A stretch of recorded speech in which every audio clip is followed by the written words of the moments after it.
उस हिसाब से बनाया। और आप सबसे भी मैं यही पूछ रहा हूँ, आप अटक कहाँ रहे थे? Sir buyer finding. Buyer sir मैं तो फाइंडिंग। अटकता हूँ खाली प्राइसिंग के बाद, बाहर भाग जाता हूँ। जैसे ही प्राइस दो बाहर भाग गया, यही होता है हर बार। प्राइस दो इंक्वायरी तो बहुत बायर है। भाग जाता है, एक बात समझ। हाँ हाँ, समझ गया मैं। देखिए, मैं आपको एक सिंपल आंसर करता हूँ। आप कभी भी, मैं भी आपको कुछ सिखाऊं ना, तो बिलीव मत कीजिए। क्या कीजिए, प्रैक्टिकल कीजिए, ठीक है। 50-100 लोगों के साथ कीजिए। अगर प्रॉब्लम आ रही है तो रुकिए ना, कुछ कुछ इम्प्रूवमेंट करना पड़ेगा। स्ट्रेटेजी गलत नहीं होगी, पर क्या होता है, हर प्रोडक्ट के लिए थोड़ा बहुत ऊपर नीचे आपको अपने हिसाब से भी करना पड़ता है। करना पड़ेगा। अगर आपको समझ नहीं आता है तो आप मेरे से बात कर सकते हैं, सर इसमें ऐसा हो रहा है, मैं बैठा हूँ आपके लिए, ठीक है।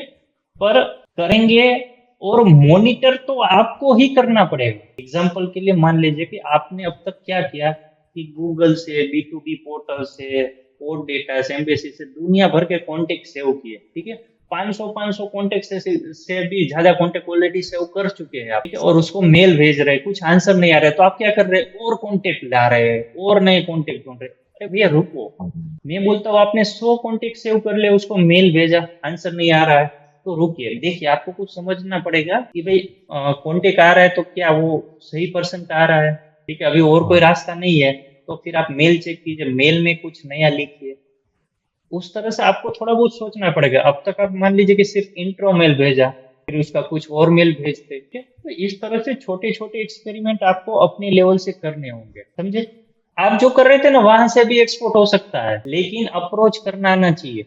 हम लोग आगे जो अप्रोच सीखेंगे ना, उस अप्रोच में आप दंग रह जाएंगे कि हम लोग बात ही नहीं, हम लोग बोलते ही नहीं कि we are manufacturer, we are export. उस बंदे के साथ 10-10 15 दिन से बात हो रही है, मैसेजेस कर रहे हैं, वो अपने को रिप्लाई कर रहे हैं, हम उसको रिप्लाई कर रहे हैं, लेकिन कोई प्रोडक्ट की बात ही नहीं हो रही है। वो बहुत इंटरेस्टेड होगा, वो आपको सामने से बोलेगा कि भैया अभी प्राइस लिस्ट भेजो मेरे को, ठीक है। इसको अप्रोच बोलते हैं। तो ऐसे अप्रोच कैसे किए जाते हैं, ठीक है।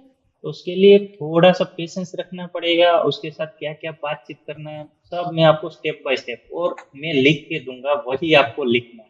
कुछ भी अपनी ओर से कुछ भी ऐड नहीं करना है, मैं जो सिखाऊंगा वही आपको करना है सर। एक्चुअल में बायर्स फाइंडिंग करना ही नहीं है एक्सपोर्ट बिजनेस में, एक्चुअल में ये चीज है। देखिए एक बात समझिए, आप किसी को बेचना जब जब चाहेंगे ना, तब तक आप फेल होंगे। एक बात समझाइए, मैं आपको 2 पोजीशन देता हूँ कि आपके पास एक ऑप्शन, एक ए है कि आप बाय ढूंढिए और उसके पीछे लग जाए, उसका फॉलो लीजिए, उससे बात कीजिए, एक ऐसे एक से एक्सपोर्ट होगा। और एक दूसरी चीज है, आप सब जगह दिखना शुरू हो जाइए, ठीक है। उसका जब नीड होगा, अपने ठीक है, आप आएगा तो वो। वो आपके पास आएगा और आप उससे बात कीजिएगा। तो दोनों में से किसका चांस है जिसमें एक्सपोर्ट ज्यादा होगा? सर जब वो अपने आप आ रहा है रिक्वायरमेंट लेके। हाँ, तो अपने आप आ रहा है, तो देखिए वो सब जगह कैसे दिख सकते हैं। उसके लिए कोई मार्केटिंग। एक्सपेंस नहीं करना है, कोई एक्सपेंस नहीं करना है, दिमाग लगाना है। मैं आपको स्ट्रेटेजी दूंगा, आपको डेली बेस पे उस पे कम से कम 3-4 घंटे काम करना है, और मजेदार काम होगा। आप उसको एंजॉय करेंगे तो बहुत जल्दी आपका काम हो जाएगा।